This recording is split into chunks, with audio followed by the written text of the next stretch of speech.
Keep yourself in the loop of everything football on the Golden State Media Concepts Football Podcast. The latest news on and off the field, be it college football, Big Ten, SEC, Big 12, Pac-12, ACC to the NFL. We've got you covered. Listen to the Golden State Media Concepts Football Podcast.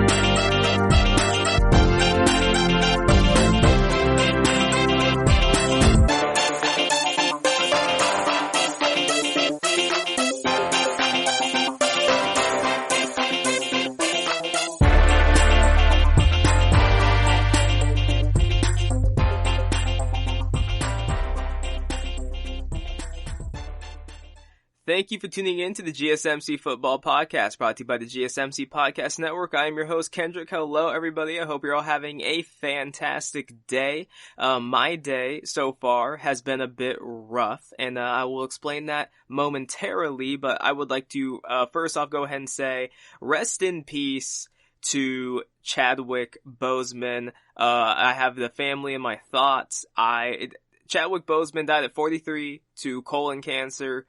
I had no clue he was dealing with it. Obviously, Black Panther, Jackie Robinson, all the characters he had played over the last few years. He was in so many good movies, just killed it in so many different of his roles.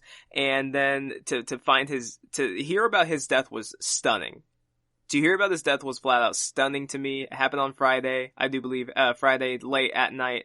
And, it was just, It sent a shockwave through the black community. Black Panther was such a huge movie. It was so important. So many black kids looked up to Black Panther. So many people just loved the movie, the representation, everything about it. It was so good.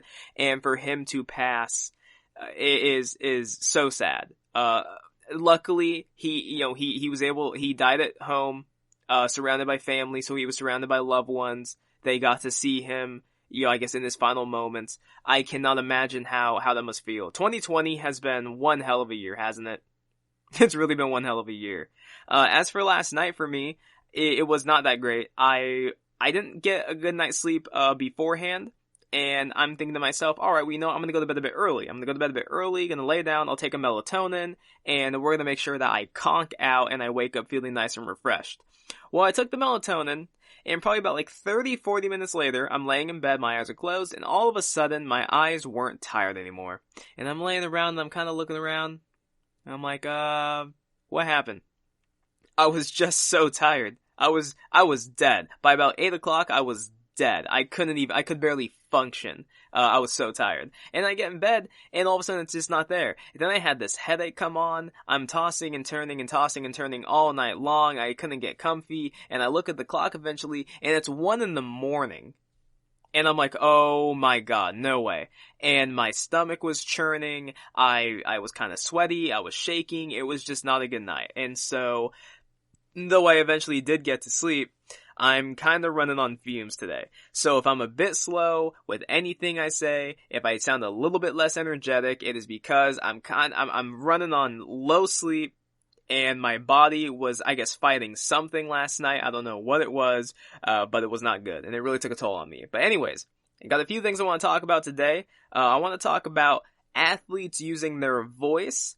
And I want to get into a bit of Brian Urlacher, because he made some comments on Friday, I believe he made some comments that were just very tone deaf. I want to get into that. CBS ranked teams based on their training camp performances. I'm going to give you guys the top 10, and I want to talk about 3 teams that I'm kind of surprised in where they have ranked. I want to talk about the Chiefs versus the Texans. They are obviously the NFL season opener. I want to talk about a few things I'm looking out for with that game. And my final topic of the day, ESPN predicted every team's draft position for this coming offseason, and they are telling us something that I think many of us didn't really think of. I know for sure I didn't think of it, and I will get into that at final topic of the day. Anyways, so in the wake of Jacob Blake's incident, in the wake of his attempted murder at the hands of the Kenosha police, multiple leagues basically spoke out about it in one way or another. Many leagues issuing statements, many leagues postponing games. You have the NBA. Sorry, like I said, I'm kind of running on fumes here. I'm a bit slow at times. But the NBA, the teams, they all boycotted. They decided to just go ahead and postpone the games. The MLB, multiple games postponed. The NHL, eventually postponing games, everywhere. Multiple teams issuing statements, and I think one of the strongest statements I read was from the Baltimore Ravens, because the Baltimore Ravens specifically listed some of the things they wanted to see changed, and I really, really respected their statement. I do not have the statement in front of me, but I would recommend anybody look it up, read their statement. It is wonderful.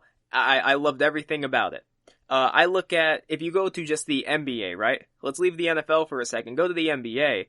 I think it was literally the night that the Milwaukee Bucks decided to not play their game, the night that the NBA decided to go ahead and postpone some of their games, the Milwaukee Bucks got on the phone. They got on a Zoom call with like the state representatives of Wisconsin.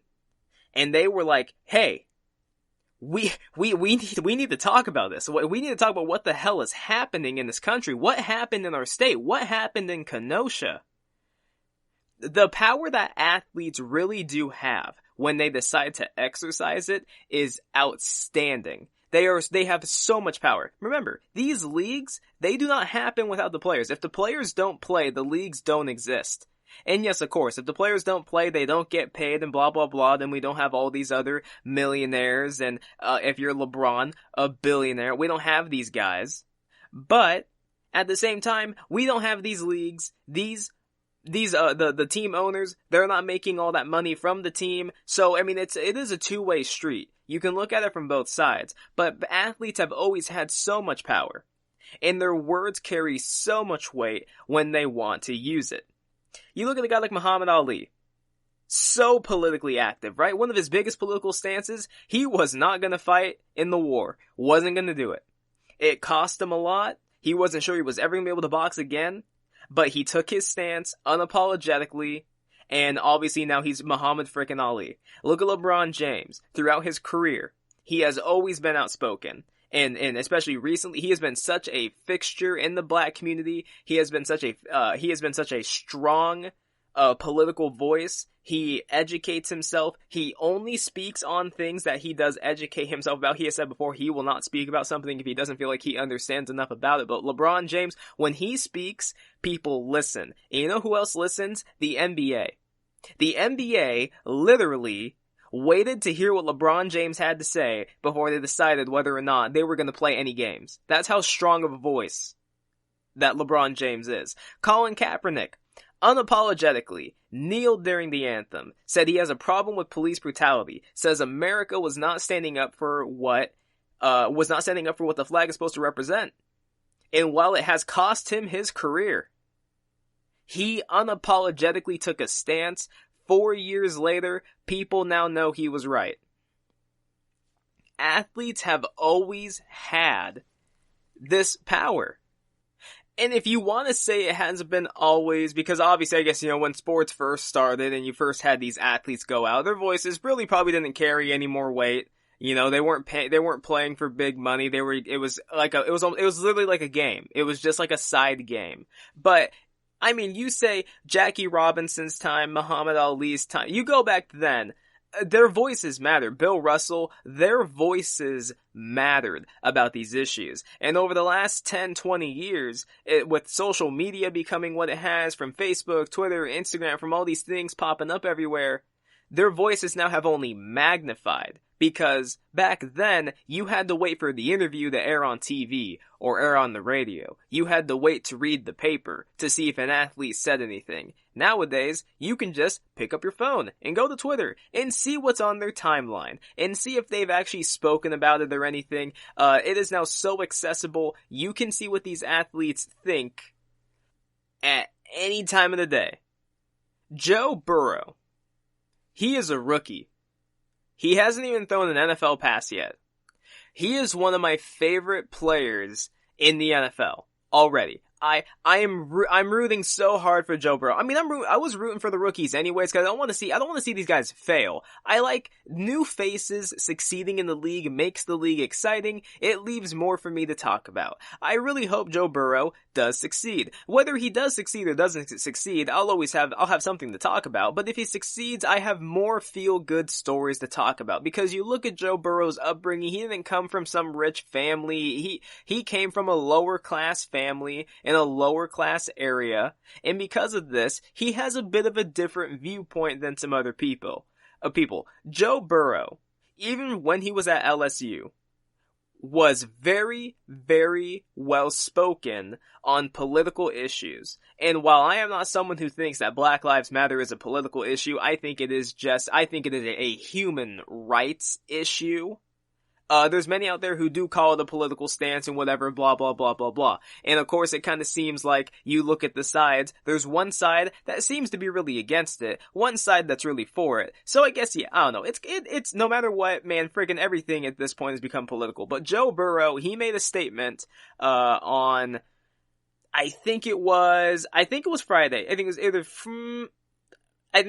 Friday or Thursday. One of the two. Might have been Thursday. But he put out a tweet about Black Lives Matter.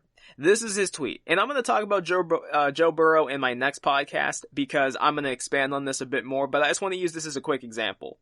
He said, and I quote, "How can you hear the pain black people are going through and dismiss it as nothing? How can you hear the pain and respond with anything other than, I stand with you?" Joe Burrow is a rookie quarterback, a rookie white quarterback playing for the Bengals in Ohio. This tweet, at the moment, about 50,000 retweets, over 230,000 likes on it. That's the kind of reach a rookie quarterback has in 2020. His word carries weight. Not too long ago, it was really difficult to get Tom Brady to talk about the protesting during the anthem. He had a very, very naive response. I don't remember exactly what he said, but he kind of said, "I don't really know too much about that. I don't know." It was very, very disingenuous. Tom Brady didn't really want to talk about it. Many, many white athletes in general throughout history have not always felt the most comfortable speaking on black issues. Or not black issues, but speaking on race-related topics. And I understand it can be a bit difficult. You have to make sure that you speak eloquently about it, because if you say anything wrong, it will get, people will read into it, people will start to make their own assumptions about it. I get it. But it is also a fact. It means a hell of a lot more when a Peyton Manning, when a Aaron Rodgers, when a Tom Brady speaks on racial issues and acknowledges there is a problem, as opposed to when a Russell Wilson, Patrick Mahomes, Cam Newton talks about it, Lamar Jackson, when they talk about it, because there's those who are going to say, well, they're black. Of course they're going to take that stance. It means a hell of a lot more when their white counterpart acknowledges it and actually takes their side. That's just a fact. I remember not too long ago, who was it, Laura Ingraham, whoever, a pundit who works over at Fox News, she told NBA players essentially to shut up and dribble because they were being outspoken about some political issues, made some comments. I think it might have been LeBron James. I don't remember exactly who it was, but they made some comments about Donald Trump and so on and so forth, and about Black Lives Matter and police brutality and all this stuff. And she told them to shut up and dribble and to leave the politics out of sports. But then, in the same breath, she, when Drew Brees made his comments about kneeling during the anthem, and he called it disrespectful to the flag, his insensitivity, and of course he has since then apologized for it. I have forgiven him, his teammates have forgiven him, many people have forgiven him. He has done everything he can to right his wrong. Respect. But when he made those comments, Laura Ingraham took to the Fox airwaves and said, well, Drew Brees is entitled to have his opinion, just because he's an athlete, doesn't mean he can't have political opinions, and this is a free country. He was sharing his opinion. Okay, well, you weren't exactly feeling that way when basketball players said the same, said, their political stances. And so again, it always comes down to, there's those out there where they only want to hear what they want to hear, and as soon as someone doesn't say what they want to hear, like, I'm pretty sure if LeBron James came out and endorsed Donald Trump, Laura Ingraham would be all over it and ready to praise LeBron James for being a smart, well-thinking athlete. But as soon as he speaks out against it, it's shut up and dribble. Athletes now, more than ever before, they have the platform, social media, there's always a chance to get a microphone in front of your face, it can be aired anywhere, as soon as the interview takes place, it can instantly be put on social media. I mean, they have so much power to use their voice, and when an athlete comes out and speaks with the appropriate level of sensitivity, when they educate themselves on issues, I will always be open to listening to what it is that they have to say. I will always be open. LeBron James, I think, is a perfect example of showing what an athlete can do, from his I Promise school to his More Than a Vote. Now you have, stadiums out there that are thinking about turning themselves into areas where people can vote. And if not for this election, then for future elections, because it all depends on the timeline and everything. I will always listen to athletes when they share an appropriate level of sensitivity when speaking on an issue and they educate themselves. So Brian Urlacher, who took to Instagram, had a post on his story that is since then deleted, but it is one of the most insensitive and just tone-deaf posts I have ever seen. He posted and said, Brett Favre played the Monday Night Football game the day his dad died, threw 4 touchdowns in the first half, and was a legend for playing in the face of adversity. This is an exact quote, by the way. He said NBA players boycott the playoffs because a dude reaching for a knife wanted on a felony sexual assault warrant was shot by police. He had also, by the way, he also liked an Instagram photo which read, "Free Kyle Rittenhouse." Kyle Rittenhouse has been convicted of killing 2 people and injuring another with an assault rifle. I think in Kenosha. He shot and killed 2 people that were protesting, and he injured another. Tried to kill 3. Killed 2 of them. And he liked a post that said, "Free Kyle Rittenhouse." Brian Urlacher, I'm gonna go ahead and say this right now. You liking a post that said, "Free Kyle Rittenhouse," a 17-year-old kid, who shot and killed 2 people in Kenosha, shot a third, but didn't kill them. He's being tried as an adult for murder. I think 1st-degree felony murder. What he did is awful. And for you to like a post saying free him, that tells me all I need to know about you. That tells me everything I need to know about you. You have a black son, dude. Incredible. The tone deafness of your comment. And you deleted your Instagram post. I don't know if you unliked that photo, but someone caught you liking it. Regarding your post about Jacob Blake. Let's just say Jacob Blake was reaching for his knife, because let's be honest, there's no proof. There is absolutely no proof he was reaching for it. There's no body cam footage, of course. We're in 2020 and cops can still turn off their body cams, whatever. But there's no body cam footage. It's literally the cop's word against him. Let's just say he was reaching for the knife. And let's just say in his past, he had a sexual assault case against him or whatever. Because I don't remember seeing anything about him having a warrant out for him or anything like that. I do not remember that post. Let's just say, though, it's true. How does that warrant 7 shots in the back? How does that warrant it? I have seen school shooters receive better treatment from the police than that. And they actually killed people. They actually killed multiple people. And they go in untouched. Some of them are bought food. What a joke. Like I said, I love it when athletes come and speak out and they use an appropriate level of sensitivity and they educate themselves. Love to hear it. This post was lacking all of it. Matt Forte came out and spoke against him. The Bears distanced themselves from Brian Urlacher's comments. I saw multiple other, I think Jamal Crawford, an NBA player, came out, spoke out against Urlacher and said there's a lot more Brian Urlachers out there. And ain't that the truth? Athletes, use your voice. It carries weight.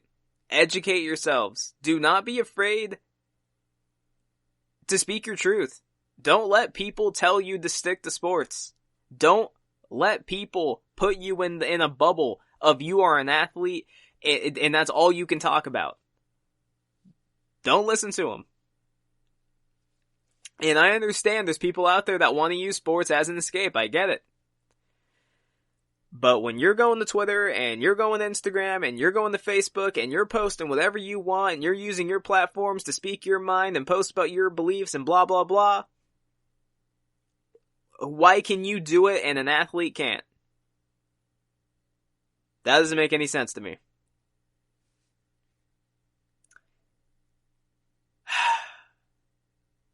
Wild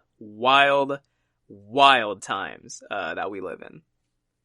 Anyways, coming up next, CBS ranked teams based on their training camp performances. I'm going to give you guys the top 10 of that list, and I'm going to talk to you guys about 3 teams that really kind of surprised me with where they were ranked. That coming up next.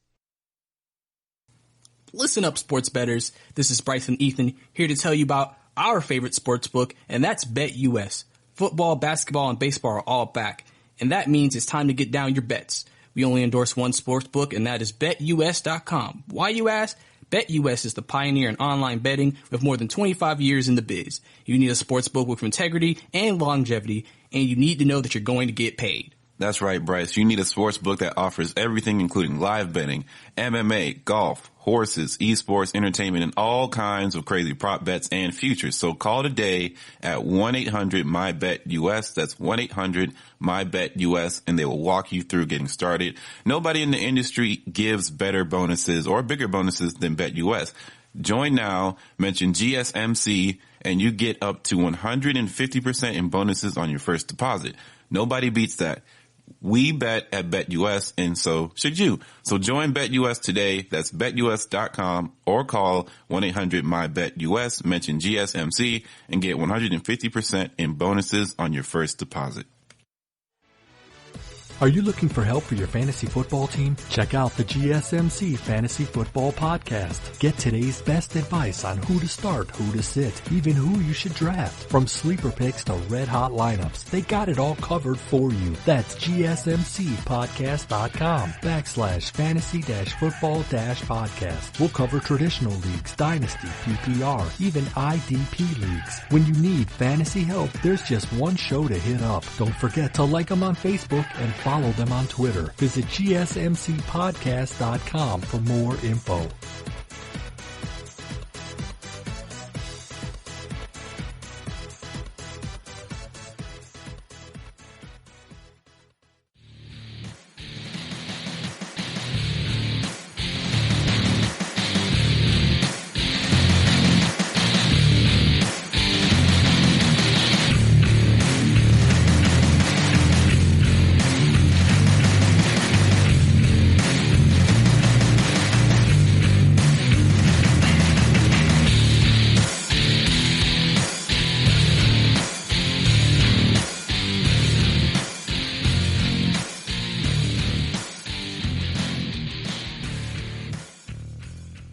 Welcome back to the GSMC Football Podcast. Last segment talked about athletes using their voices. I am all for it. I love hearing athletes speak on issues when they use the appropriate level of sensitivity and they educate themselves.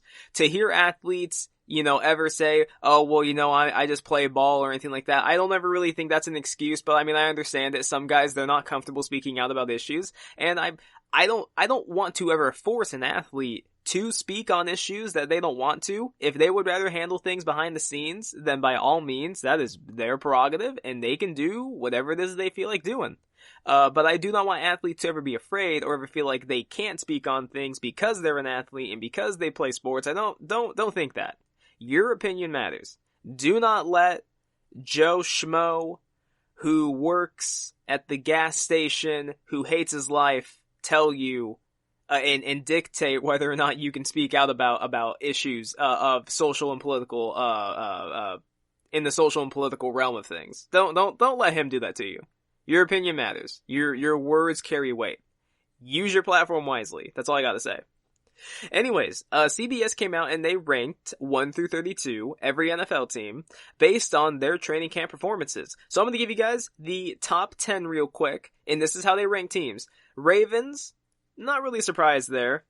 Saints, again, I'm not really surprised. I thought that maybe if Drew Brees didn't, I thought maybe if he didn't apologize, if he tried to double down on his stance, I thought maybe that would affect how things would go. But of course, he apologized. He's done everything he possibly can, from statement to after statement, tweets to the president, everything he can to show he understands the issue. But the Saints are number 2. The Seahawks are number 3. That kind of surprised me, but I think even CBS kind of say this in their article. They bring up that, even though Seattle does play a bit more of an archaic offense, they run it well, don't they? The Seattle, they clearly know what they're doing. Though they might be a bit out of date, they know what they're doing. They're confident in themselves, and so they have them at number 3. The Cowboys are number 4. The Steelers number 5, Bucks number 6, Chiefs 7, Packers 8, Colts 9, Chargers number 10. Here's what really surprised me. They had the 49ers at 15. And they talk about the health of their receivers. Their healthy receivers right now, as of this moment, is Kendrick Bourne, Trent Taylor, Dante Pettis, Tavon Austin, and Kevin White. So to be clear about this, Trent Taylor, slot receiver, Kendrick Bourne, I don't really know what he kind of can stretch the field, more of a possession receiver, has a real good size, so he's a good 50-50 ball receiver, but not a star, not anything like that. Dante Pettis was a first round pick, has not panned out. I would not be surprised if they moved on from him after the season, or they just, let him play out his rookie contract and then that's it, because he has done nothing. Tavon Austin, who is a gadget guy, really good on jet sweeps. I feel like he can really work well with Kyle Shanahan. I feel like if anyone can get the most out of Tavon Austin, it would be Kyle Shanahan. So I am excited to see that. And then Kevin White, who was once upon a time a top 10 pick of the Chicago Bears, but was never able to stay healthy, could barely see the field. He has some kind of a issue with his hamstrings because they seem to get pulled, and as soon as they get pulled, he literally cannot function. And now he's been signed by them. Other than that, Emmanuel Sanders, gone. Deebo Samuel, broken foot. They brought in J.J. Nelson. He is out with an injury already. The 49ers, they're struggling right now. When it comes to their defense is intact. I know they're trying to get Jason Verrett back in, who was a very, very good corner, was a first-round pick by the Chargers. When he's on the field, he's great. The problem is, he every single year seems to tear his Achilles. It's either his Achilles or his ACL, one of the two. But he keeps tearing the same thing, and it seems like it's just gotten to a point where you can't trust him to be on the field. He's a player with tremendous talent, can't stay on the field. I was really, really surprised to see the 49ers at 15. When I think of the 49ers, I don't really think about their receiving core, but it is worth noting. They made a trade for Emmanuel Sanders for a reason. Not only was he, of course, available, and if you can get a guy for a late round pick, like Emmanuel Sanders, you might want to go ahead and get it because he's still a very good player, but they traded for him for a reason. They needed some form of a number 1 receiver. And although Emmanuel Sanders at this point in his career probably isn't a number 1 receiver, he's at least a number 2. Like, he can be probably a lower level number 1, a great number 2, and they had him there. He worked great with the Niners, and they let him walk. They didn't re-sign him. The Saints went ahead and grabbed him, and to pair him with Michael Thomas, and obviously you see the Saints are the number 2 team in this list. So I'm guessing so far this is working pretty good with Emmanuel Sanders. But you look, at their offensive weapons outside of George Kittle. Who else does he have to throw the ball to right now? Who else does Jimmy Garoppolo really have to throw it to? They have a rookie receiver that they did draft, but we don't know what that's going to look like. They drafted Dante Pettis, and look at what he's turned into. A receiver is hard. It can be really difficult to figure out. There's a lot of busts at receivers. But outside of George Kittle, maybe you'd say Jordan Reed, but it all depends on if he can even stay healthy. And that is something Jordan Reed especially has not been able to show he's been able to do, and it's not like he's tearing anything, it's his head. It's the amount of concussions he's had. I am one of those people where on top of Alex Smith not playing, I don't really want to see Jordan Reed play either. Because I don't want to see him get hit and then not get up. I really don't want to see it. And the brain is not something to sneeze over. When your brain is that hurt, dude, you gotta protect yourself. So I mean, there is that to think about. But outside of George Kittle, it's a bunch of guys. It really is a bunch of guys. And, I mean, I trust Kyle Shanahan's play calling ability. I know eventually they're gonna get Deebo Samuel back, but he wasn't even just a true receiver. He was a dual threat guy. They used him a lot when it came to his running ability. So I don't know, are they just gonna base the attack more out of running the football? Are they gonna base it more out of the tight ends, trying to, have a 1-2 punch of Kittle and Jordan Reed and hope that Jordan Reed stays healthy? I honestly don't know. They have the 4th ranked schedule in the league. I mean, it is a top 5 schedule in terms of toughness. And again, I like their defense. I like their offensive line. They added Trent Williams, which is just crazy. And on top of that, obviously Jimmy Garoppolo, another year of, he finally got a full season under his belt, went to the Super Bowl. We'll see how it looks, but their receiver health is a problem. Another thing that kind of surprised me. The Steelers were in the top 10? Really? And they were number 5. When I look at the Steelers, and I looked at them going into the season, I couldn't give them much pub because I didn't know what I was going to get from Big Ben. Ben Roethlisberger, it's well documented. He has never been a workout warrior. When it comes to the off season, he would much rather go to the park and drink a beer and play with his kids than go to the gym and work out like a Russell Wilson or like a Tom Brady. Remember, Giselle had to write Tom a letter to tell him, hey, can you please come home? Can you come home and do something? Like, we need you here. You're working all the time. Can you come home? Ben Roethlisberger never had that issue. He is home a lot. And you could kind of say it's been to his detriment. He is one of those guys where the older he got, you could kind of peg him in to at least miss a game or two every single year. When he's on the field, one of the prolific passers in the game, especially when he had Antonio Brown and Le'Veon Bell, one of the best passers in the league. Last time he was healthy, what did he do? I think he topped 5,000 yards. Like, we all know what Ben can do, but now, coming back from this surgery, he already plays a more physical style of football. I don't know what it's gonna look like. And his number 1 receiver is Juju Smith-Schuster. He fell apart last year. Partially, look, I'm not gonna blame it all on him. The Steelers went 8-8 last year with Duck Hodges and Mason Rudolph at the helm. So let's not pretend that let's not pretend that it was a backup situation where you had like Tom Brady and then Jimmy Garoppolo, right? Let's not pretend it's even Phillip Rivers to Jacoby Brissett. This was Ben Roethlisberger and then garbage. Okay, if we're gonna be completely honest. I know that probably sounds mean, but let's be honest, right? It went from Ben Roethlisberger to hot garbage. So I'm not gonna blame that all on Juju Smith-Schuster.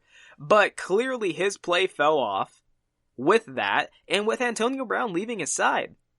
So I don't know what it's going to look like. I have no idea what this offense is going to look like. The offensive line, though, is still good. I think Pro Football Focus still has it in the top 10. They have it ranked 9th.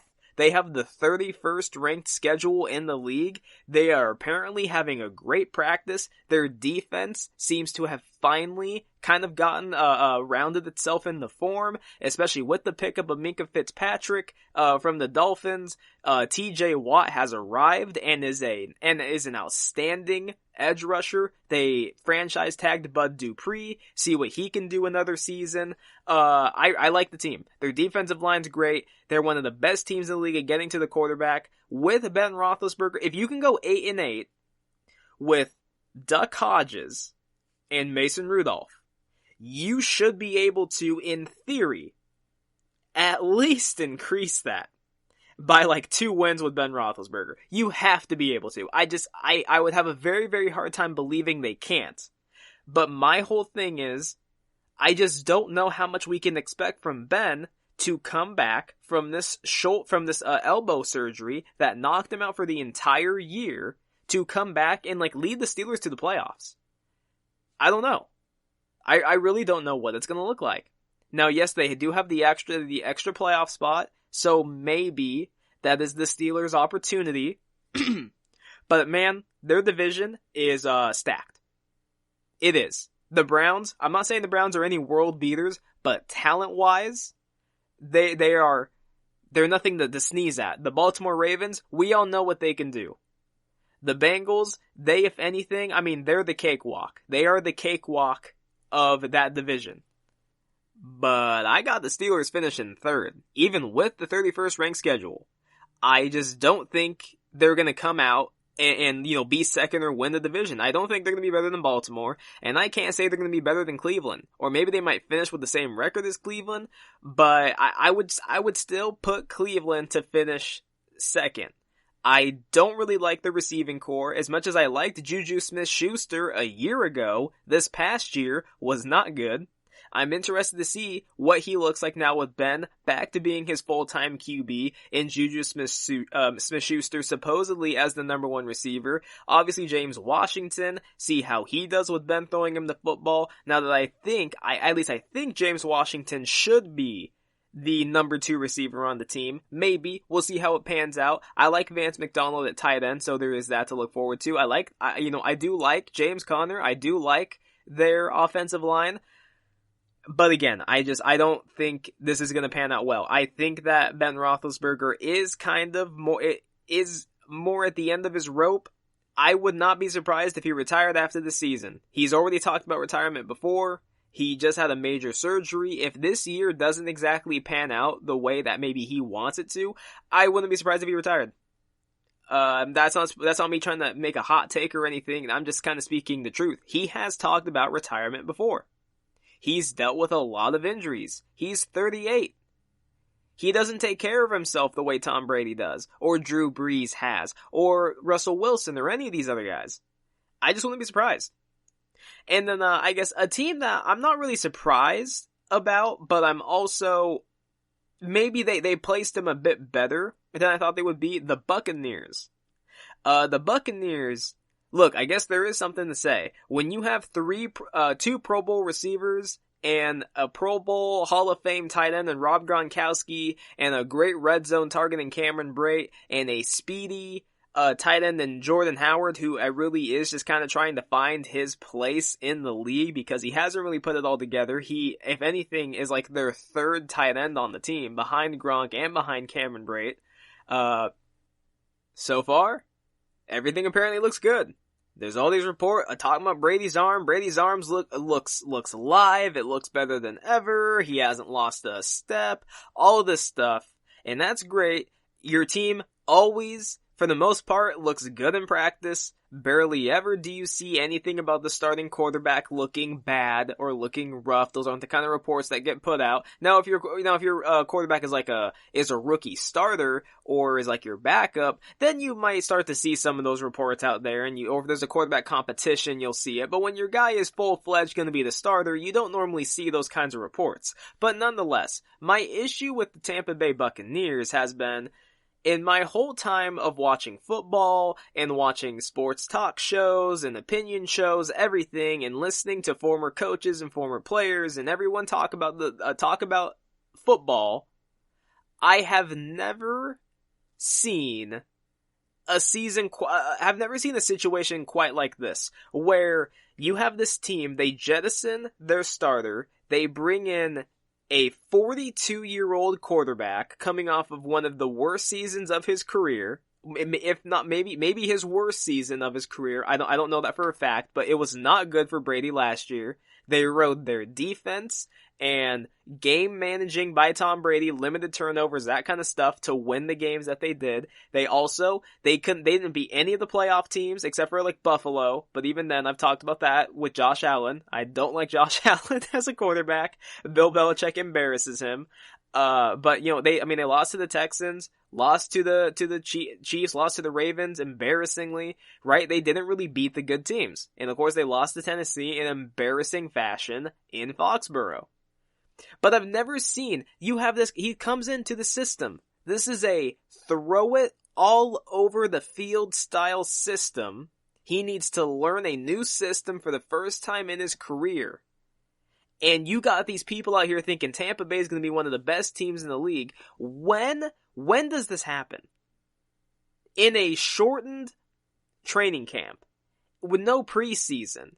The practicing everything has just not been the same. How is it that people assume that Tampa Bay is just going to go out there and it's going to look like the 07 Patriots, where Brady's breaking records with Randy Moss? How do people assume this? You can't just plug in a play. This isn't Madden. Where the quarterback has their 90 overall or whatever, and then you put them on any team and their overall stays a 90. That's not how this works. There's a system to learn. There's all these plays to learn. There's verbiage. You gotta figure out how to get the timing with your teammates. You gotta figure out what they like. How do they like the ball to be placed in? You have to figure out all these things. And I just never understood why there were so many people that were like, oh, well, it's Tom Brady. Tom Brady's gonna make it work. Of course he's gonna make it work. How does that happen? In my whole time of watching sports, there is a process to getting these things done. There is a whole process to follow. And it seems like people just kind of up and forgot it.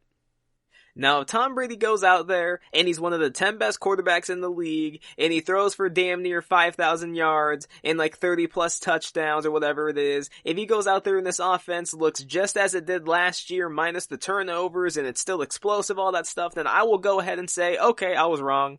Brady, he broke the mold. In one of the most wonky off seasons of all time, Brady made the most of it, and damn, they came out looking ready to go. Can't wait to see what next season looks like. But I mean, just even record-wise, I don't really know what I'm going to expect to see from this team. Their secondary, I don't think is that great.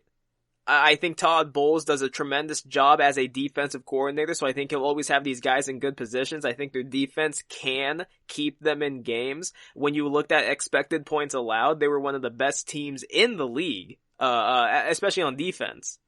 So I'm interested to see what the Bucs look like. But according to CBS, by training camp measures, they are a top 10 team.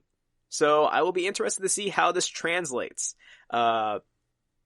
At some point in time, I do want to look at the schedules, and I do want to try and start predicting some records, but that will take me a little bit of time.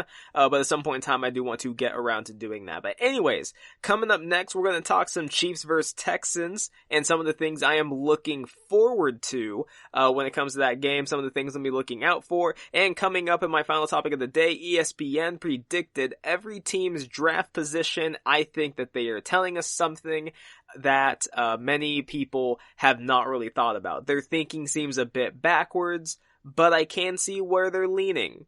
That coming later.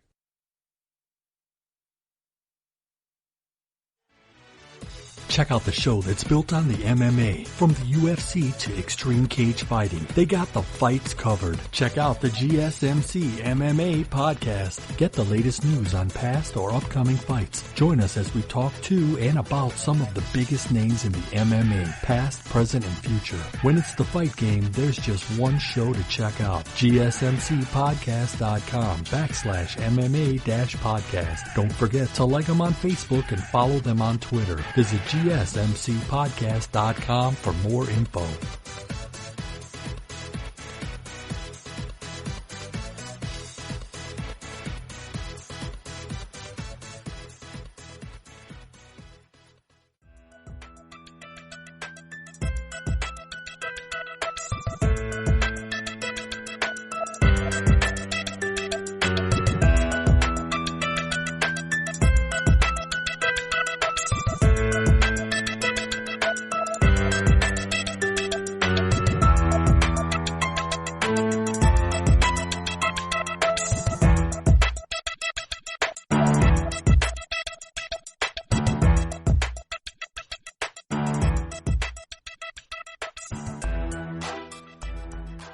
Welcome back to the GSMC Football Podcast. Last segment talked about the list that came out from CBS in which they ranked teams based off of their training camp performances 1 through 32. I gave you guys the top 10. It was the Ravens, Saints, Seahawks, Cowboys, Steelers, Bucks, Chiefs, Packers, Colts, and Chargers. I was surprised to see the 49ers outside of the top 10 and to see them at 15, but they do list that it is mainly the health of their receivers. That is the reason as to why they are ranked so low and out of the top 10. And they actually call their receiving core right now, quote, forgotten faces, which I think is a pretty good word to use to describe it. I mean, Kevin White, Tavon Austin, then J.J. Nelson, who at the moment is also hurt. I mean, it's a bunch of guys, really. It is a bunch of guys at receiver. I was surprised to see the Steelers so high on this list, to have them as, what is it? I think they are the 5th ranked team on this list. But again, it is just training camp. It is just practices. I will wait and see what the Steelers actually look like on game day. I like their defense. I don't know what I'm going to get from Ben Roethlisberger. I really don't. I don't know. Was he better than Hodges and Rudolph at this point together? Maybe he is. I don't want to disrespect Ben that badly, but he is coming off of major elbow surgery, and by all accounts, they're saying he looks good, the arm looks good, but we will wait and see what happens, especially after he starts taking some hits. And then lastly, when it came to the Bucks are just an interesting team to me. I'm really not sure what to make of them. I didn't think they would be bad this year, but you have so many people that think they're going to be Super Bowl bound and they're going to be one of the best offenses in the league and they have a chance to be historic. It could be like the 07 Patriots, Brady throwing to Evans and Godwin is like the equivalent to him throwing to Randy Moss. I don't know. I don't know if I would go that far. I feel like it will be a bit slow out the gate. Brady does have to learn this new system. He has said that, this is the first time in his NFL career he's learning a new system outside of New England. So it'll be interesting. But I don't think the Bucs will be bad. I would expect their training camps to look good. Brady's smart. The receivers are great.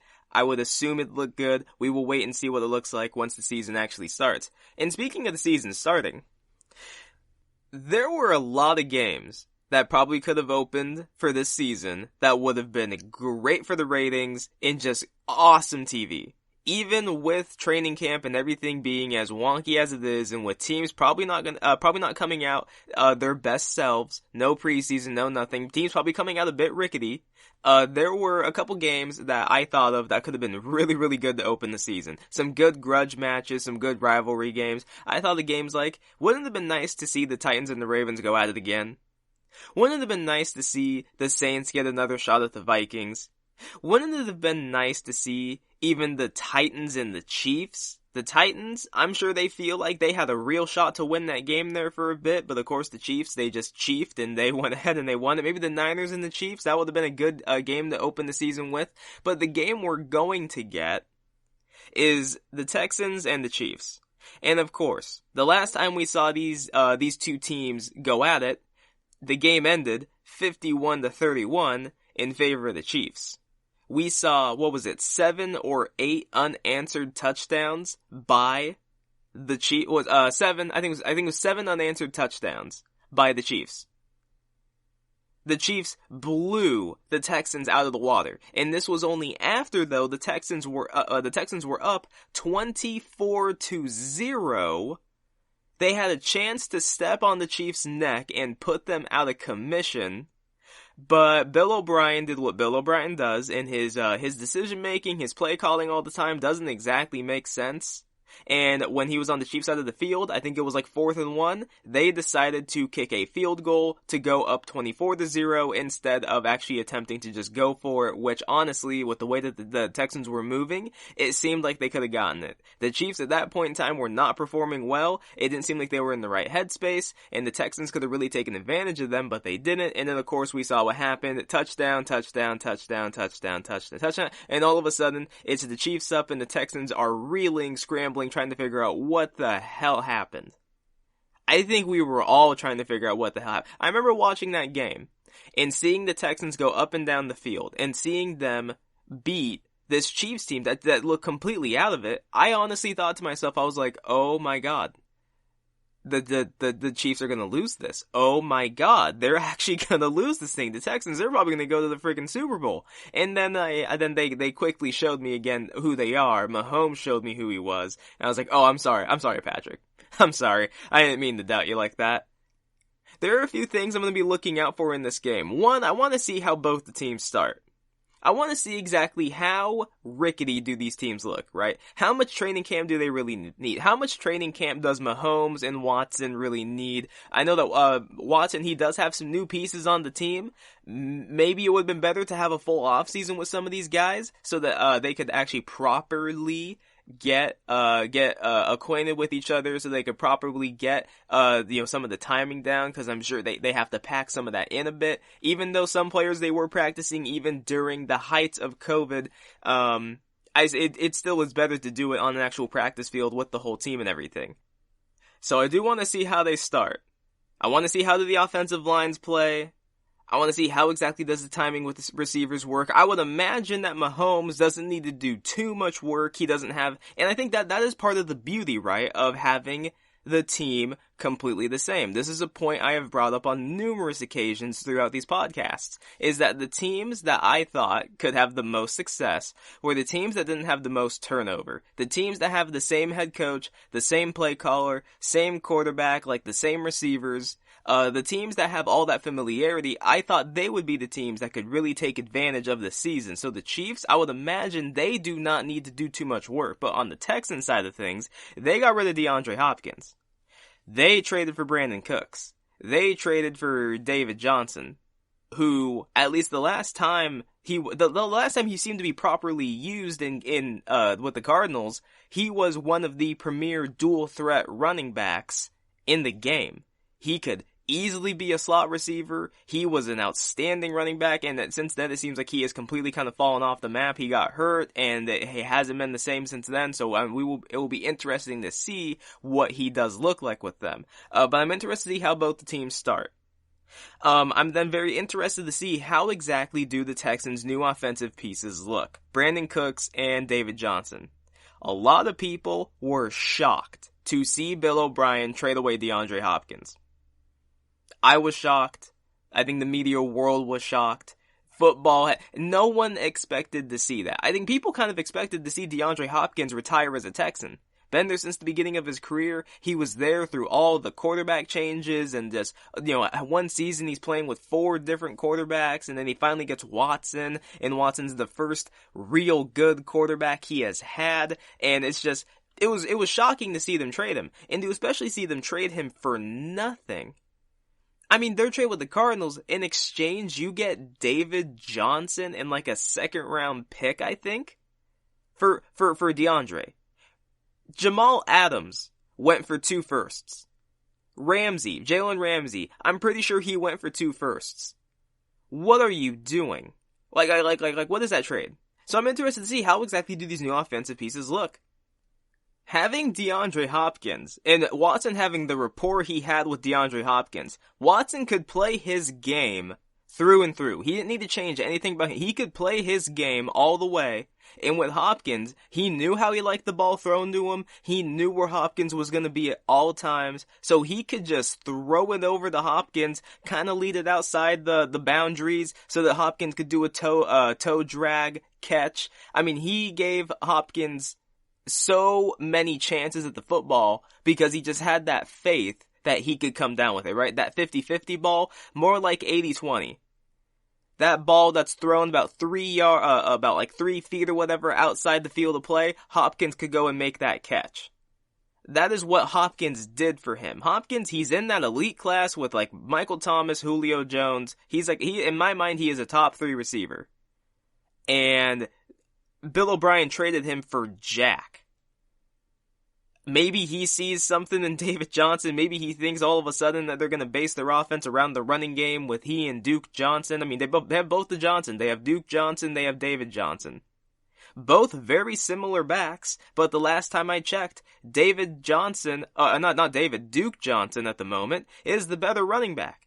I'm just interested to see how that looks. I think Bill O'Brien, he made some very, very, not favorable trades for his team, And that kind of leads me to another thing that I am looking for, and this is the big deal. I'm looking to see what Bill O'Brien does coaching-wise. His play calling, his decision-making. I'm very interested to see what it looks like game number 1. This is the game where he has all the preparation for it. He has had, since the schedules came out, I don't even know how long ago the schedules came out, but he's had well over a month, well over like 2 months, to really focus on the Chiefs. And no, this is how we're starting the season. How are we going to slow down Mahomes? Can we slow him down? How are we going to score? What are we going to do? Now, they have a very, very fast receiving core. Will Fuller, when he's healthy, again, it is just kind of, when he's healthy, he's one of the fastest receivers in the league. Brandon Cooks, again, when he's healthy, is one of the fastest receivers in the league. They have a really, really fast receiving core. The problem is, can it stay freaking healthy? Brandon Cooks, he has a lot of concussion issues. That doesn't usually bode well. Will Fuller, he consistently hurts his hamstrings. And you're a receiver who's running routes every single play for the most part, that doesn't bode well for you. So, I mean, this receiving core, if you just kind of look at the injury history of at the moment, their top 2 receivers, by week 5, this receiving core could be abysmal. And I've seen some of the predictions for the Texans on what they're going to go this year. It's amazing how many people have kind of sold their stock on the Texans with some of the pieces that they've lost, and especially with DeAndre Hopkins, with him leaving. There's many people out there who think the Texans are going to finish like 3rd in their division, maybe 2nd, maybe be an 8-8 team. People have really kind of given up here on this Bill O'Brien regime. Bill O'Brien, the GM, has done Bill O'Brien, the head coach, a huge disservice in my mind. And speaking of Bill O'Brien, the head coach, another thing I'm looking for, his play calling. Bill O'Brien's decision-making and play calling, at certain times of the game, have not always made the most sense.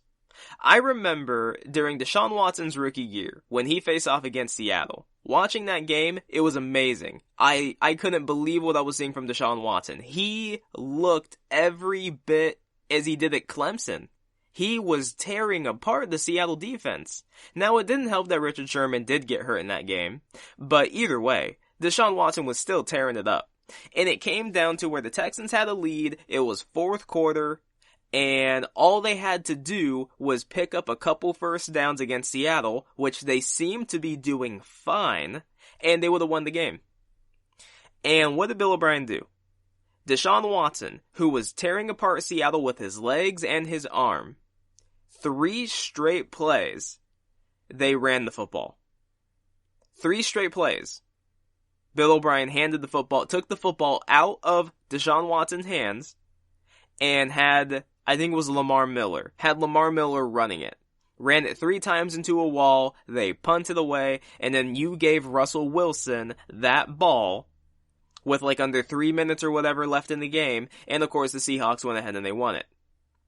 His decision making has not always made the most sense. It seems like the player who should get the ball the most at the most pivotal point of the game, Bill O'Brien kind of says, but I don't know about that. Well, watch this. Watch what I can do. During that Chiefs game, there are 2 plays in particular. I mentioned one of them. When he elected to kick a field goal on the Chiefs side of the field when it was like 4th and short. I don't remember the exact number. It was like 4th and short. And when they had that Chiefs defense reeling, once again, Deshaun Watson was doing his thing, and they kick a field goal. And then, what was it? I think the Chiefs, they go down, they do get a touchdown or whatever it was, and then it's like 4th and short again at midfield. And what does Bill O'Brien do? He elects to go for it with a fake punt. And I'm not saying that was the wrong play. I think it was actually a really good play. It almost worked.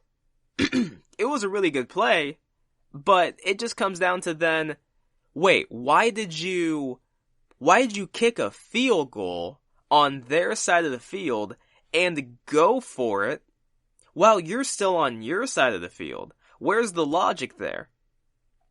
Both plays in both situations would have been great to go for. It would have been the right decision. Every single team, if they ever get a 4th and short against the Chiefs, realistically, they should go for it. Because no one has really been able to stop the Chiefs' offense. I think only one team, realistically, has stopped the Chiefs' offense, and it was the Colts last year, when they completely stifled the Chiefs and ran all over them, and their defense played outstanding. Now, Mahomes was a bit hurt. I think at that point, that was either the next game or whatever from his knee injury or something that had happened, that they were not exactly the same, but that was the only time I think I've ever seen the Chiefs' offense look bad. And you would assume that Bill O'Brien knew this, and so when he gets the opportunity to go for it on a 4th and 1, a 4th and 2, when you're on the Chiefs side of the field, when at that point of the game, you had the Chiefs down 21-0. Their offense wasn't doing anything. Your defense seemed to be locked in. J.J. Watt was playing great coming back from injury. You might as well just try it. What's the worst that's gonna happen? You just get 0 points instead of 3? Your defense seemed to be playing great. You gotta play the odds. You just gotta play. There's so much of sports has become analytic. You look at baseball, it is all analytics at this point. You look at basketball, you have a team in the Rockets, they are built around analytics. It is shoot the 3 and everything around the basket. Mid-range jumpers in that organization right now are looked down upon. You need to shoot the 3 or you need to drive to the basket. In football, you see what the analytics guys are doing. It's, you should actually throw on first down. You should have a stable of running backs instead of one bell cow running back. You don't need to just run it up. You need to be creative with how you run the football. So don't just run it right up the gut. Don't just do it that way. Do some pre-snap motion. Do some jet sweeps. You gotta mix it up a bit more. When it comes to defense, you gotta play a bit more exotic. The analytics have taken over sports. There are just better ways to play the game. Bill O'Brien sometimes has games where the offensive game plan seems great, and where the Texans are rolling, and everything is hunky-dory. And then there are some games where Bill O'Brien goes out there with the team, and the play calling at the most inopportune moments seems to fall apart. Now at the moment, Bill O'Brien is not only the head coach, he is also the acting general manager. As I said, I think that Bill O'Brien, the general manager, has done the head coach a disservice. I don't know if Bill O'Brien, I don't know if the GM has met the head coach yet, but they should really sit down and talk. They should really sit down and have a conversation with each other. And try and get on the same page here. I don't know what the Texans are going to look like. I assumed they were going to be a playoff team because I like Watson. Watson, under Bill O'Brien, has been a really, really good quarterback. Outside of his rookie year, which, again, the rookie year, you gotta get those jitters out and everything, and his rookie year was cut short. But his career Pro Football Focus grades, 68, 81, 83. His grade has only gone up each year. Yes, Deshaun Watson, he has a bad game here or there. I remember, not this past season, but the season before that, his second year, he opened the season against the Patriots. It was not good. It looked awful, but he goes on that season to perform really, really well. This past season, he performed really, really well. Bears fans would love to have him right now instead of Mitch Trubisky. Bears fans would love, if the Bears had Deshaun Watson and Deshaun Watson looked like this, if he can do this with Bill O'Brien, and there's a lot of people who do not like Bill O'Brien, there's a lot of rankings out there, coach rankings, that have Bill O'Brien listed as the worst head coach in the NFL. And it's really crazy, because this guy has won his division, I think, 3 times in his time with the Texans? He has one losing season with the Texans? You would think that people would respect Bill O'Brien. You'd think he'd be a respected coach, but he's not. A lot of people think he's very, very replaceable. A lot of people think that a lot of this is just he's taking advantage of a bad division, and even then, there's times where the best he could muster was 9-7. I would not be surprised. I think Bill O'Brien is one of the head coaches who is on the hot seat. This is Deshaun Watson's. This is the year to get him extended. And by all accounts, from some of the early reports I've seen, they aren't even close at the moment in terms of contract talk. And I guess there is a question that this Texans franchise is going to have to answer, which is, if you do re-sign Deshaun Watson, which they should, by the way. They should give Deshaun Watson a boatload of money. Not a Patrick Mahomes style contract, but they should give him a boatload of money.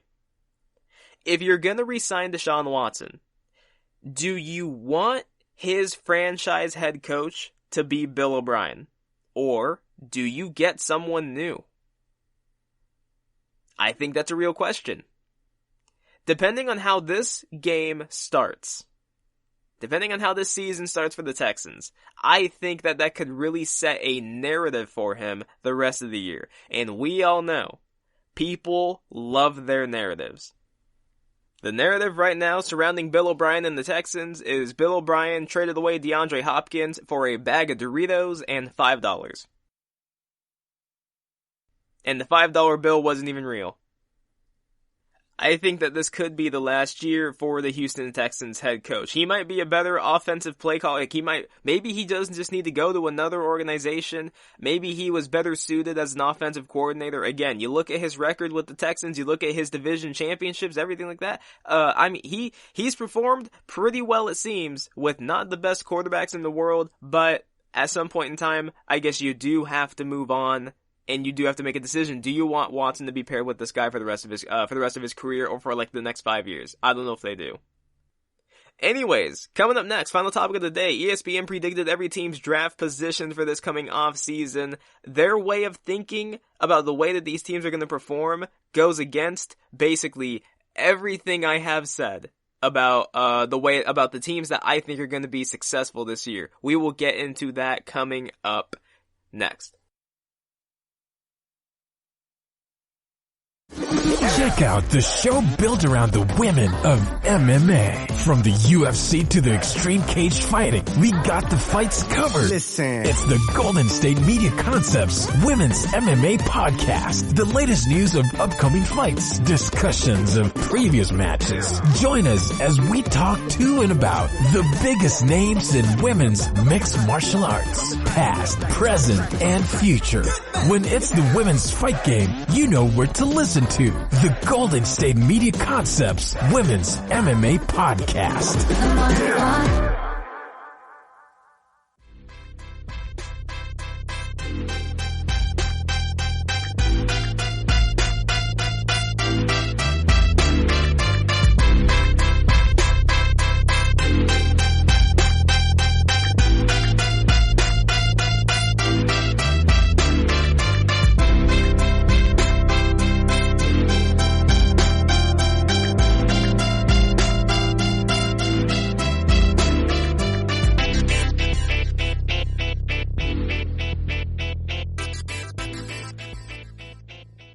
Welcome back to the GSMC Football Podcast, final segment of the day. Last segment we talked about the Chiefs and the Texans, a few points that I'm going to be looking at, but my eyes are very, very much going to be on Bill O'Brien and the Texans. I really want to see how the Texans perform with some new pieces on offense. I want to see how much does Deshaun Watson really need DeAndre Hopkins? Or maybe the better question is, how much did Bill O'Brien really need DeAndre Hopkins? Because he traded him for nothing. As I said, traded him away for a bag of Doritos and a $5 bill, and the $5 bill ended up being counterfeit. I don't know. I don't know how I feel about Bill O'Brien. I feel like this could end up being his last year with the Texans. They are looking to re-sign Deshaun Watson. If Deshaun Watson does not believe in Bill O'Brien, if he gets tired of him, I do believe that the Texans will choose Deshaun Watson over Bill O'Brien.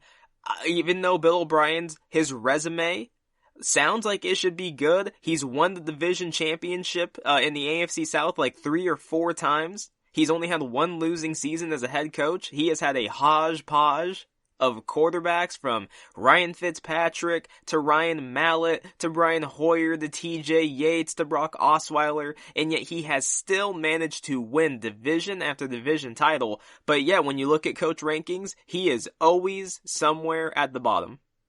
In some cases, he's literally the bottom head coach.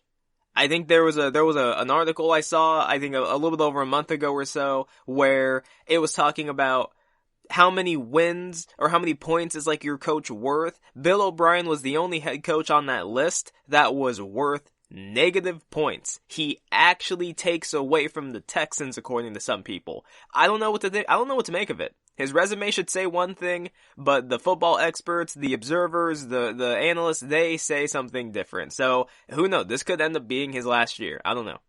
Anyways, so ESPN predicted every team's draft position for this next offseason. So they went ahead and predicted every team's record. And I'm going to give you guys the top 10 picks. And then I went ahead and I listed out everything because they think a lot of these teams are going to have the same exact record. So here are the top 10 picks going from number 1 overall pick to the number 10 pick. The Jags, Washington, Bengals, Panthers, Dolphins, Giants, Lions, Jets, Raiders, and Cardinals. First of all, I think I did a top 10 list of who I believe the 10 worst teams for this coming NFL season are going to be. My 10 are the exact same as ESPN's. A bit out of order. I like the Jags a lot more than a lot of other people seem to think. I don't think they're Texan. They're not, what on earth they're Texan. I don't think their schedule is that difficult. I don't know what on earth I was trying to say there. I don't think their schedule is that difficult. I like their offense. I don't really like their defense anymore. Their defense leaves a lot to be desired. I do like Joe Schobert. That was a nice pickup. Miles Jack, if he can somehow return back to form in 2017, that would be nice. But other than that, not much on that defense to really geek out about. But on the offense, I like Minshew. I've talked about him. I like Minshew. I like their receivers, Chark and Westbrook. That's a good combo. Their tight end situation is okay. It could be a lot better, but I mean, it's okay. The running back situation, again, could be better, but I do like Leonard Fournette. He is solid. Their offensive line, to me, is pretty good. From tackle to, center, guards, they have a pretty good situation there. So, I don't know. People, they think that the Jags are going to be terrible this year. At least they'll be bad enough to get the number 1 overall pick. And that is, of course, why I've talked about how if they have a chance to draft Trevor Lawrence or something, will they pass up on it? I don't think so. And then as for the other teams, Washington, of course. I don't know what I'm going to get out of Dwayne Haskins, and apparently there's going to be some kind of a quarterback competition there. I don't think there should be. Alex Smith should go ride the bench, maybe should throw one pass, and I think he should retire. That's my opinion. The Bengals, I think they're going to be bad. The Panthers, I'm not really high on Teddy Bridgewater. I don't know why people think that the Panthers are going to be some sleeper team. I don't think so. I think they're going to be bad. The Dolphins, they're going to be bad. They lost a lot of pieces. I don't know who their starter is going to be between Tua and Ryan Fitzpatrick. Also, Ryan Fitzpatrick ended up losing his mother. So my condolences to the Fitzpatrick family. I love Fitzpatrick. I love his personality. I think he's great in interviews. I love him on TV. I don't know who's going to be the starter of this team though. The Giants, I think they're going to be bad. New head coach. Daniel Jones has a fumbling problem. Their offensive line actually got worse. So I think that will really affect them. The Lions, they're the Lions. I don't think they're going to be good. The Jets, I think they're going to be one of the worst teams in the league. I think I said I thought they could win maybe 1 or 0 games. I don't see many wins on their schedule. The Raiders, I think they're going to be bad. The Cardinals, I think they're going to be probably about like 500 or so. But ultimately, I did have them, I think actually getting the number 10 overall pick. I think I had them as the 10th worst team in the league. But here is how they have teams by the record. So here are the records they have predicted for teams. They have 2 5-11 teams. They have 4 6-10 teams. They have 4 7-9 teams. They have 9 8-8 teams. They have 9 9-7 teams. They have 2 10-6 teams. They have 2 11-5 teams. And that is the highest. That's the highest record. Is 11-5. If you go back to this last year, 10 teams won 10 or more games. Last year, there was a 14-win team. There were 3 13-win teams. They don't think any team is going to get over 11 wins. And that's kind of shocking. And then let me name some of the teams that, let's just go to the 8-8 realm. Here are some of the teams that they believe are going to finish 8-8. The Texans, the Rams, the Browns. Let's go to the 9-7 area. The Bucks, the Patriots. Now that kind of shocked me. I did not expect to see the Patriots there, but ESPN is, I guess, they're high on the Patriots, so they think they're going to be 9-7. The Seahawks. I'm not sure how I feel about that, but they have the Seahawks at 9-7. Let's go to the 10-6. Let's see. There are two 10-6 teams, the 49ers and the Saints. Both teams that won 13 games last year. They think they're going to fall to 10-6. And then the two 11-5 teams are the Ravens and the Chiefs.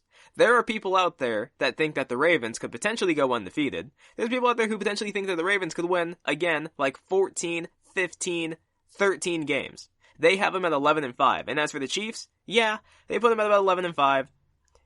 What is it? The past 2 years, they've been 12-4. So 11-5, I guess that wouldn't be too big. That's not too big of a difference. It's a game difference. But I did not expect this. I did not expect to see something like this. To have 9 8-8 teams and to have 9 9-7 teams, 18 teams are going to finish just about 500. If you want to actually include the 7-9, what is that? 22 teams are going to finish about 500. And then what does that leave? That leaves, what is that? That's 10 teams are going to finish outside, away from that 500 range. That is, I don't know what to make of that. I don't know why they think that the field is going to be that close. I don't think it's going to be that close at all. First of all, I don't think the Seahawks are going to go 9-7.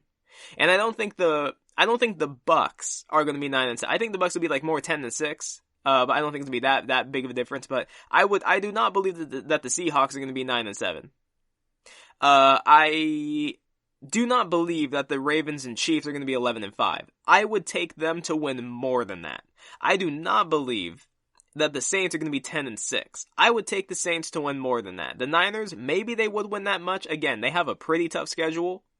But if I could, would I maybe bet the over? Maybe. I don't like what's going on at receiver right now. They put JJ Nelson on IR. They just signed him.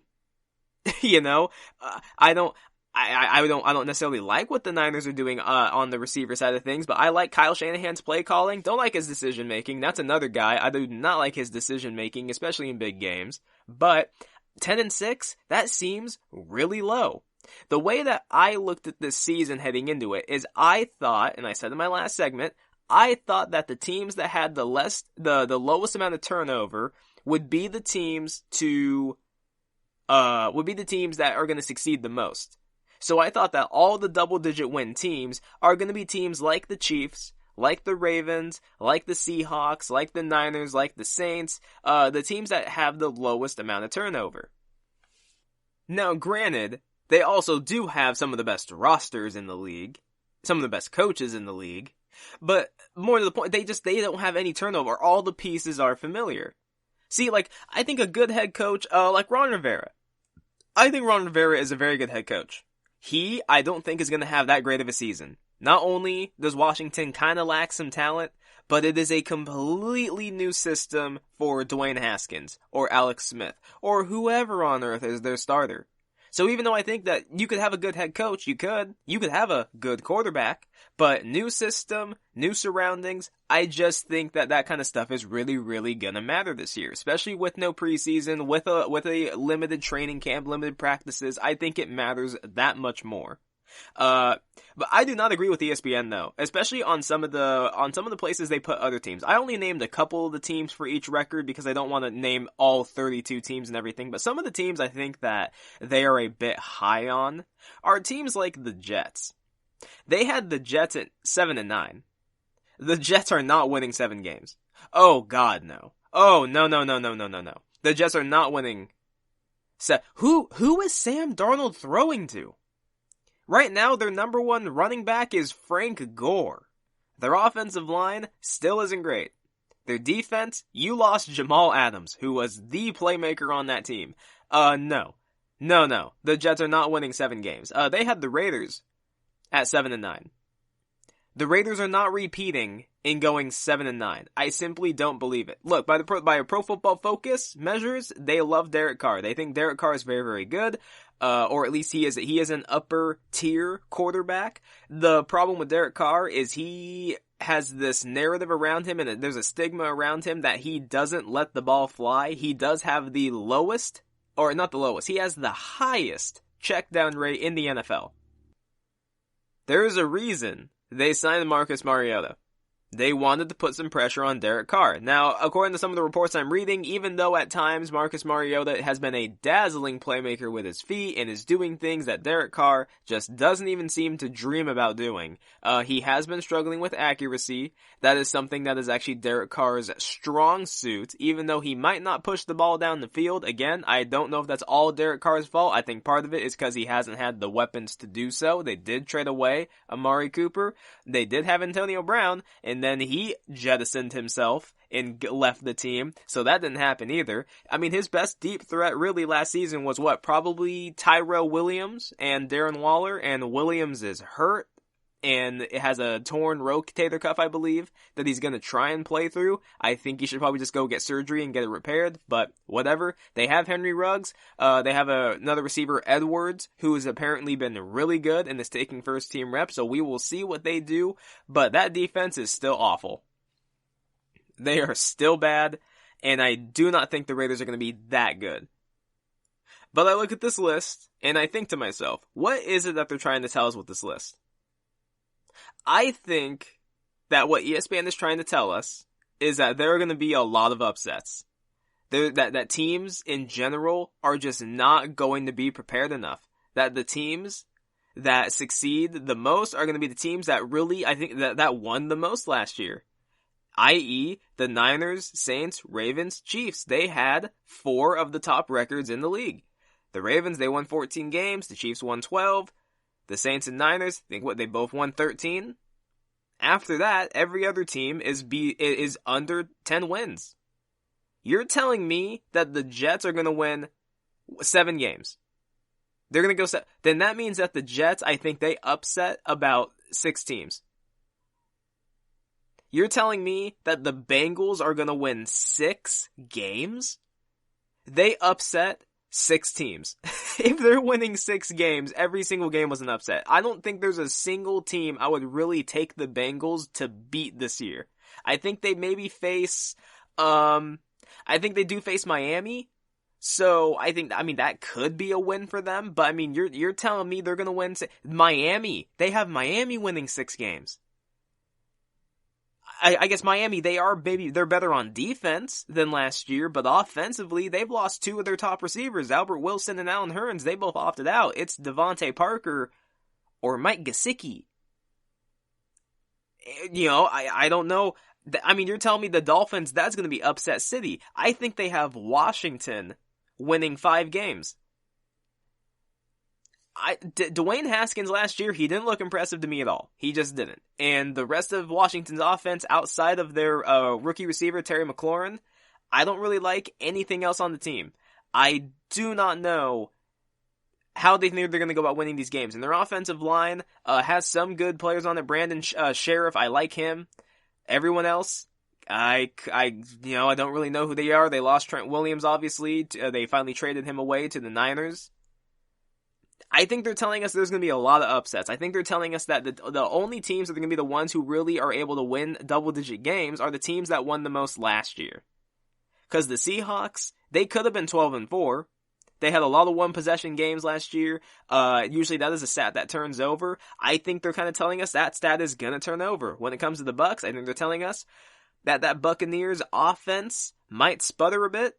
Their defense probably isn't going to be as good as people advertise it to be, and they're going to be 9-7. When it comes to the Patriots, it seems like they're telling us that, if Cam Newton is the starter, Bill Belichick, he's going to come up with some game plans to at least put them over 500, to at least be in the playoff conversation. That Bill Belichick and his team, they will get something figured out. Now, maybe in some of these situations, they're resting on the laurels a bit. I have no clue. Maybe I'm too low on the Bengals. Maybe I'm too low on the Jets. Maybe I'm too low on the Dolphins. I just don't know. But I looked at the schedules. The Jets have one of the toughest schedules in the league. The Patriots, one of the toughest schedules in the league. The Dolphins, one of the toughest schedules in the league. I think they all have top 5 schedules. I think they might be 1, 2, and 3, if I'm being honest. They might be 1, 2, and 3. And you're telling me that the Jets are going to win 7 games and they have like the second ranked schedule? Oh my God. Pay Sam Darnold immediately. Or a lot of teams need to be fired. I don't know. Are there going to be injuries? Are they predicting injuries? What are they doing? Because I don't see that happening. I really don't. When I looked at the Jets schedule, I saw like a win or 2. I have no problem standing on the ground saying, I think the most games that the Jets will win this year is like 2, and that's it. And it might come against only the Bills. I don't know. It might only come against the Bills. Maybe the Dolphins. I really don't know. I think every other game, though, the Jets, they have a murderous schedule. The same with the Dolphins. They have a murderous schedule. The Patriots, they have a pretty tough schedule, too. I think that their easy wins are going to come against teams that are really in their division. Everything else seems to be pretty difficult. I think I had the Patriots maybe finishing around 500. So yeah, 9-7, 8-8. I can see them finishing around that area. I just think that what ESPN is telling us is that and also if you actually look, their top 4 teams, all of them are offensive leaning. The Chiefs, one of the best offenses. The Ravens, one of the best offenses. The Saints, one of the best offenses. Niners, one of the best offenses. So I don't know, are they also telling us that offenses rule the day? That this season it's going to be an offense putting points on the board? That's going to be the best way to win it? Maybe. Maybe they are. At some point in time, I think I've said this in the last 2 podcasts or whatever. At some point in time, I might not do it for my next podcast. I might start this, or I might, just start this week. Start looking at some of these schedules and actually trying to predict some records here for these teams. I might kind of do it podcast by podcast. I might focus on like one division each podcast or so, and kind of move from there, because I don't know. I want to see what they see. I want to see if I see what they see. To think that the Bengals are going to win 6 games, to think that the Dolphins are going to win 6 games, I just don't see it happening. Either they are grossly overestimating the talent on these teams, or again, like I said, earlier in the segment, or they're saying that there's going to be a lot of upsets. Some of these teams are going to come in very unprepared. They're just not going to be ready. Not enough practicing. Maybe some injuries here and there. And it's just going to, the Bengals are going to go in and they're going to upset some of these really good teams. That the Dolphins are going to upset some of these good teams. That the Jets are going to upset 7 teams to get to 7-9. Oh God. I'm pulling with the Jets. The Jets, they do have talent. Like, I like Sam Darnold. I do. But I think they're going to be one of the worst teams in the league. And I think that the Jets are going to jump at the opportunity to draft Trevor Lawrence, and that they will move off of Sam Darnold. That's just me, though. But I thought this was a very intriguing list by ESPN. It was very, very interesting to me to see their line of thought. They believe there are going to be 22 teams that finish around 500. Very curious, very curious. I can't wait for my next podcast. Specifically my next podcast. I can't wait. I got a lot of stuff I want to talk about. It's gonna be more positive, more uplifting. I want to talk about Joe Burrow. I plan to talk about some Pete Carroll. I got some other things I want to talk about, so stay tuned for that. But anyways, thank you for tuning in to the GSMC Football Podcast, brought to you by the GSMC Podcast Network. I would like to ask you, please remember to subscribe to the show and write a nice review. That really helps us out. Also, if you can, please follow us on Facebook, Twitter, and Instagram. Thank you, and have a good night.